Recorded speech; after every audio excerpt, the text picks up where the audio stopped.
Baik, masuklah kita ke dalam sesi tanya dan jawab. Dalam kolom komentar sudah ada beberapa pertanyaan yang terkhusus untuk Dr. Andi. Nanti mungkin Dr. Imran pun bisa ikut urun pendapat beliau.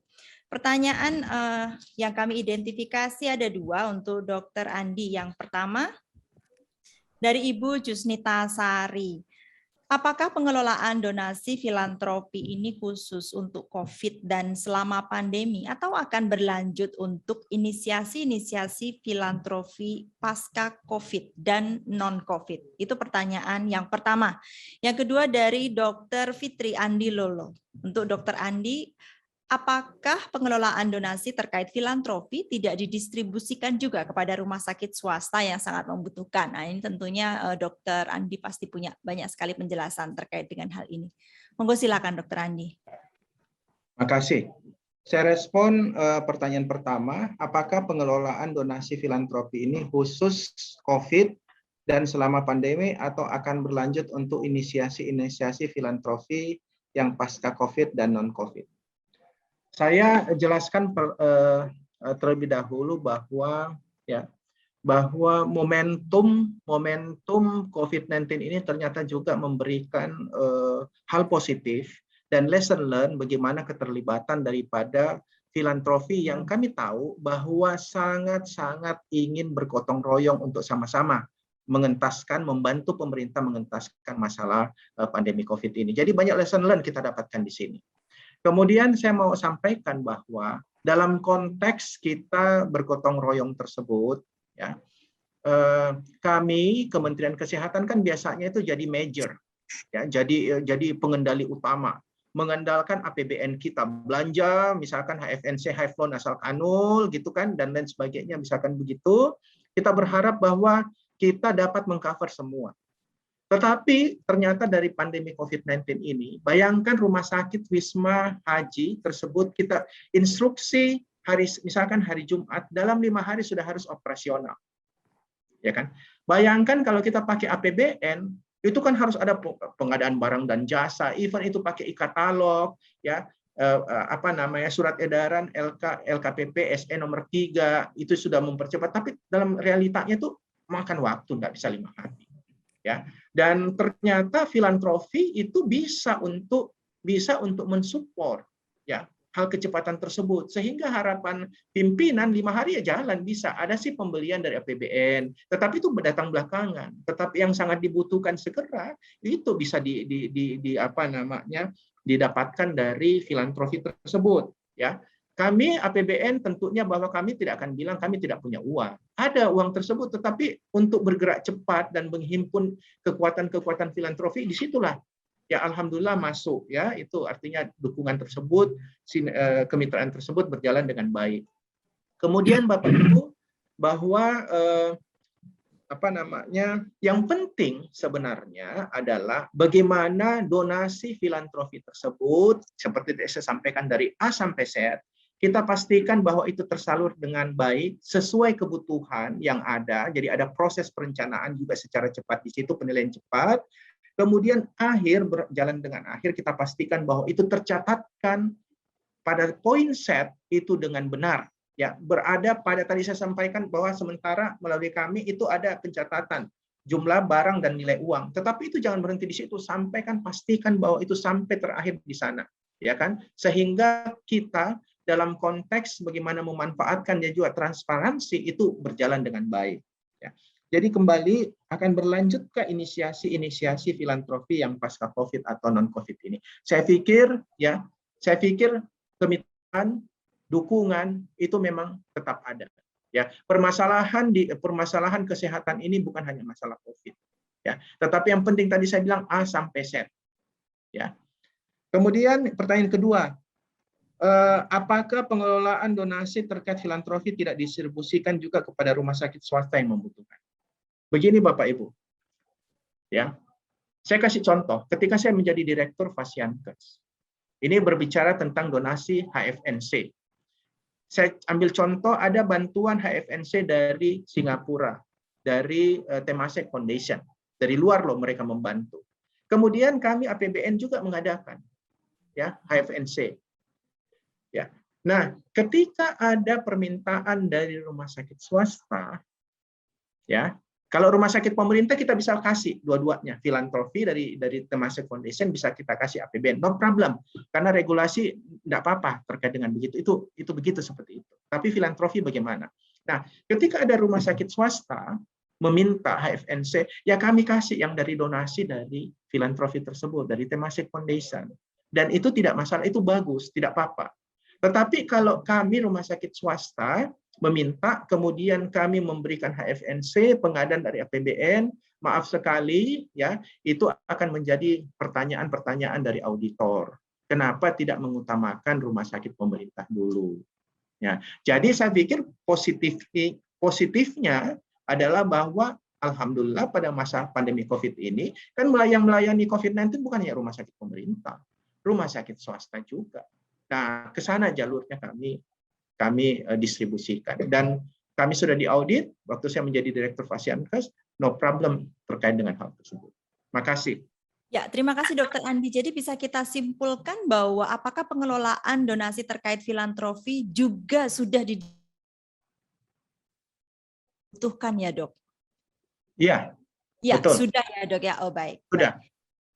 Kemudian tadi pertanyaan yang pertama terkait dengan pengelolaan ini, tadi dokter juga sudah menyampaikan bahwa justru dengan era COVID ini menjadi pemantik semangat filantropi yang sudah ada itu diletupkan kembali dengan adanya COVID, dan mungkin digarisbawahi bahwa tetap akan dilaksanakan ya Dok bentuk-bentuk inisiatif ini pasca COVID serta untuk hal lain selain COVID. Ya. Gitu. Terima kasih Dokter Andi. Pertanyaan kedua terkait untuk Dokter Imran, tapi saya rasa Dokter Andi juga dapat memberikan komentarnya.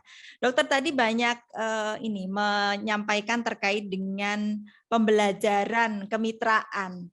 Dari paparan Dokter Andi tadi juga banyak sekali merek-merek yang dipampang begitu ya. Jadi dari sebentuk NGO atau perusahaan swasta dengan kemampuan yang luar biasa begitu. Namun bagaimana Dokter Imran pergerakan upaya kita untuk menggerakkan semangat filantropis ini hingga ke masyarakat pelosok? Mungkin ada tips dan trik terkait dengan hal itu supaya seperti yang tadi Dokter Imran sudah sampaikan, tidak hanya menjadi objek tetapi menjadi pelaku atau subjek dari kegiatan filantropis ini. Monggo silakan Dokter Imran. Masih ya Bu Martina. Jadi kami juga punya data tentunya lokus-lokus ya, kalau ada program itu kan ada lokus stunting, kemudian lokus tuberkulosis, kemudian lokus-lokus masalah kesehatan yang lain ya. Dan kami juga tentunya mengajak dari pemegang program dari sisi lokus, kemudian pada saat kami juga dalam hal menggerakkan tadi tentunya kami adakan suatu komunikasi dengan jejaring-jejaring kemitraan. Sampai saat ini saya ada WA group dengan waktu saya di kesehatan lingkungan saya pertahankan dan sampai sekarang WA group terkait dengan cuci tangan pakai sabun. Waktu itu belum ada COVID, tapi setelah pada COVID ternyata kan sangat berperan sekali, dan ini bisa kita gerakan melalui sana dan kita informasikan ya, itu untuk CTPS. Nanti yang terkait dengan protokol kesehatan lain dan sebagainya, kita juga melibatkan jejaring-jejaring, dan ini rata-rata bukan hanya yang sifatnya private sector, tapi juga organisasi massa, organisasi keagamaan. Mereka juga bisa membantu ya untuk misalkan dari pesantren untuk kegiatan keagamaan, karena jangan sampai terjadi klaster pesantren. Kemudian juga hal seperti itulah jejaring-jejaring kami libatkan, dan kami tentu harus punya sumber data lokus dari pemegang program. Jadi pemegang program di luar unit kami di Promkes tentunya yang mereka juga lebih tahu secara konten gitu ya. Jadi kami bersama-sama. Mungkin itu secara makronya. Terima kasih. Ya, terima kasih. Dokter Andi mungkin bisa menambahkan terkait dengan, saya membayangkan nih Dokter Andi dan tim ini sibuk banget gitu dalam upaya dokumentasi, pencatatan, transfer, karena meyakinkan semua amanah ini kita. Namun mungkin Dokter Andi punya juga trik atau upaya yang dilakukan dalam proses untuk membangkitkan semangat sampai ke pelosok, Dok. Monggo silahkan. Ya, makasih. Jadi menurut saya bahwa semangat untuk gotong royong sebagai value bangsa kita itu memang harus dilengkapi dengan bagaimana kita menata usahakan, memanage, mengadministrasikan seluruh proses pertanggungjawaban dari donatur filantropis tersebut. Saya pikir itu kata kunci yang utama. Ya, jadi tidak cukup semangat, tidak cukup gotong royong, tetapi ada aspek administrasi yang kita harus patuhi dan kita laksanakan dengan benar A sampai Z tuntas. Karena biar bagaimanapun, ya, filantropi, donasi yang diberikan, ya, apapun bentuknya, ya, uang, barang, yang saya bahas tadi kan barang ya, karena uji cobanya di rumah sakit, site-nya ada rumah sakit COVID, ya, darurat COVID di Pondok Gede, apapun itu, ya, harus ditata usahakan dengan baik. Artinya bahwa tidak sekedar saja menerima, tetapi juga harus kita pastikan, ya, transparansi, kemudian akuntabilitas. Kita pastikan kepada filantropi bahwa akan dimanfaatkan dengan baik, dengan baik. Kemudian kita pastikan bahwa apa yang kami sudah bicarakan dengan filantropi tersebut wujud. Ya, itu sampai betul-betul dimanfaatkan, ada mekanisme pengawasan dan feedback laporan kepada mereka, dan juga kita pastikan bahwa proses mengadministrasikan seluruhnya, proses A sampai Z itu tuntas. Sehingga bahwa kepercayaan itu tumbuh dan sustainabilitas nanti itu menjadi hal tersebut menjadi landasan dari sustainabilitas. Terutama di pelosok, ya, itu modal kita sebenarnya, ya, dan kita tahu bahwa banyak pihak yang ingin berkontribusi, ya, berkontribusi. Saya pikir ya tidak masalah, tidak apa-apa, itu sama saja. Tetapi yang poin yang tadi saya sampaikan itu memang harus diadministrer dengan baik. Demikian, terima kasih. Putus ya, Mbak Sinta? Putus, Pak. Putus. Ini sambil menjawab nggak apa-apa ya waktunya. Ada pertanyaan di chat ini. Kira-kira kriteria apa untuk yang boleh bekerja sama dan tidak boleh bekerja sama? Mungkin perlu saya tambahkan tentang kriteria. Yang pertama adalah bukan produksi rokok, tidak berkaitan dengan rokok, dan susu formula. Ya, ini pasti berkaitan dengan apa? Kita ada apa untuk eksklusif dan sebagainya. Kemudian yang ketiga adalah kita tidak berkaitan dengan brand. Jadi harusnya misalkan produsennya besar, tadi kan ada yang contohnya yang di tempatnya Dr. Kalsum ya, Dr. Yani saya manggilnya, ada suatu, atau Dr. Andi tadi ya yang menyerahkan, jadi produsennya bukan produknya. Itu yang kami menyampaikan dalam hal kerjasama, karena kita tidak memasarkan produk, tapi adalah bagaimana kerjasama ini dengan suatu perusahaannya, bukan produknya atau brandnya. Demikian ya, jawabannya. Nah, satu lagi tadi ada pertanyaan juga tentang tantangan kendala terkait dengan kemitraan. Ini saya tadi belum lengkap bacanya. Dalam Pentahelix ya, tentunya ya alhamdulillah sih sampai saat ini dengan perguruan tinggi, dengan swasta ya, ada memang tadi kalau tidak sesuai dengan kriteria ya mohon maaf, kami harus membatasi diri ya. Memang dengan masyarakat juga ada hal-hal tentunya yang bisa berjalan ya, tergantung dari situasi programnya apa dulu ya, kita sesuaikan ya. Misalkan dengan kalau rokok di pesantren ya kendalanya ya bukan pada santrinya, tapi justru pengelola pesantrennya, itu mungkin salah satu yang harus kami sikapi, pendekatan yang agak berbeda. Ini salah satu contoh dari sisi pendekatan program ya. Demikian, terima kasih. Ya, terima kasih Dr. Imran. Ini mohon maaf tadi sempat dari pusat. Baik, sebenarnya waktu tanya dan jawab ini sudah berakhir, akan tetapi ada satu pertanyaan yang menarik perlu dikomen oleh Dr. Imran dan Dr. Imran dan juga Dr. Andi. Pertanyaannya adalah bagaimana persiapan untuk menuju ke pasca? Oh, ini optimis nih Dok. Pasca COVID atau landainya pandemi untuk segala kerjasama filantropi dan dalam kerjasama tersebut. Monggo silahkan. Saya dulu ya Pak Andi ya. Silakan Ya. Pak. Ya, jadi memang pada saat pandemi sendiri kita bukan Monggo silakan hanya mungkin Dokter Andi dulu. Biar Dokter Imran nggak apa-apa. Silakan ya, Dokter. ya, makasih Pak Andi.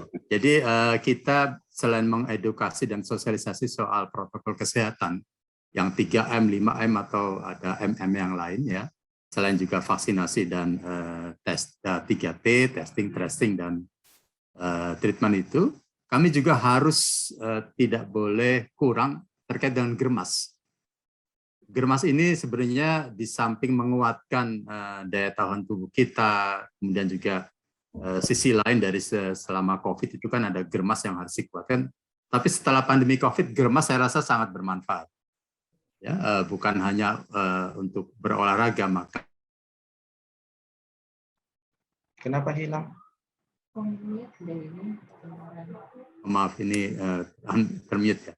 Jadi saya rasa germas ini juga diperlukan selama pandemi maupun setelah pandemi. Gerakan masyarakat hidup sehat ya dikaitkan juga nanti dengan PHBS dan sosialisasinya, edukasinya.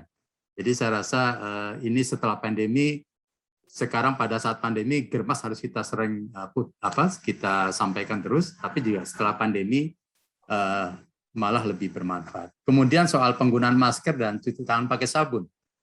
Saya rasa setelah pandemi COVID pun penggunaan masker masih tetap diperlukan. Ya, apalagi kalau di perkotaan itu ada polusi udara, kemudian untuk mencegah untuk yang sakit khususnya, misalkan penyakit-penyakit yang bisa ditularkan melalui airborne disease atau mungkin dengan droplet ya juga, tuberkulosis, kemudian ISPA itu juga tetap bermanfaat. CTPS juga saya rasa sudah berlangsung sebenarnya untuk anak-anak sekolah sebelum pandemi COVID. Bukan hanya virus, tapi juga bakteri ini kan setelah pandemi COVID juga tetap berjalan. Karena kotoran-kotoran yang berada di tangan kita dan kita harus makan sebagainya. Saya rasa ini juga setelah pandemi COVID, kita sudah punya grand design juga sebelum COVID harus kita laksanakan terus. Tidak boleh berhenti. Demikian, Bu Marlina. Jadi sudah ancang-ancang ya Pak Imran untuk nanti pasca COVID ada banyak hal yang masih bisa kita optimalkan. Ya. Monggo berikutnya Dokter Andi tanggapannya yang terakhir. Makasih. Melengkapi yang tadi saya sampaikan bahwa kita harus menjadikan momentum sebenarnya lesson learned selama COVID-19 ini ya untuk bagaimana kita memperkuat sebenarnya dukungan filantropi untuk pembangunan kesehatan. Ya, artinya bahwa kita belajar dari yang sebelumnya dan juga beberapa regulasi-regulasi yang jika perlu atau pedoman-pedoman yang diterbitkan itu memang kita harus siapkan. Kemudian rasanya ya saya itu hampir tiap malam mendampingi Pak Menteri untuk berdiskusi dengan para filantropi. Ya, artinya bahwa baik dalam negeri maupun dari luar negeri. Artinya untuk willingness ya untuk terkait dengan itu kan memang sudah terbuka ya, tidak mungkin hanya pada saat masa pandemi COVID-19 saja seperti demikian. Kemudian yang ketiga adalah bahwa jangan lupa terkait dengan program-program yang essential health services. Ya kita sudah terlalu banyak ya bekerja keras dalam berapa bulan, 8 bulan ya paling puncaknya ini ya, naik turun 2 kali puncak ya. Itu jangan lupa ya mungkin kita geser juga ke sana yang kita harus perkuat kembali. Pasti ada kemunduran pada saat pandemi COVID-19 ini. Ya. Kemudian yang terakhir ya kita tunjukkan dedikasi dari sisi pemerintah pengelola filantropi tersebut bahwa aspek transparansi pertanggungjawaban ya, kemudian juga akuntabilitas dan assuring bahwa kita mampu mengelola filantropi tersebut untuk tujuan akhir, tujuan kemaslahatan program yang kita tuju tersebut. Kita harus pastikan. Jadi semoga apa yang kita sudah buat selama ini itu sesuai dengan harapan kita semua sehingga ada keyakinan dan bahkan memperkuat ya bahwa oh iya kita kalau kasih pemerintah melalui pemerintah itu lebih bagus daripada dari misalkan filantropi langsung ke target-target yang kemungkinan itu belum tentu mengarah kemana itu tujuan daripada bantuan dengan pola seperti demikian. Saya pikir demikian. Terima kasih. Ya, terima kasih Dokter Andi. Ini sekaligus juga menjadi penutup yang sangat menarik. Jadi dokter tadi menyampaikan bahwa selama era ini banyak sekali yang diupayakan, banyak sekali kontak dan network yang dilakukan, dan itu harus tetap dijaga hingga nanti di pasca COVID nanti.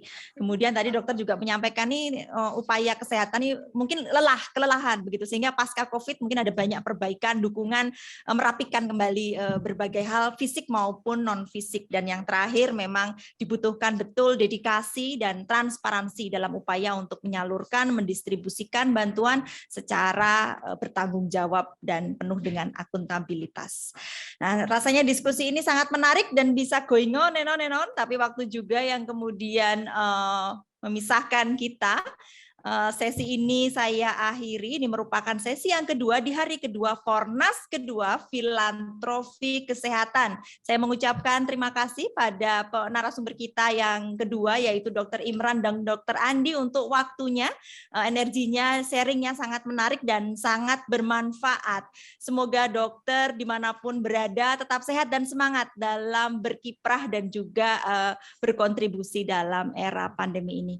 Saya Sinta Kristanti, mohon undur diri, sampai jumpa lagi di lain kesempatan. Tetap sehat dan semangat. Wassalamualaikum warahmatullahi wabarakatuh.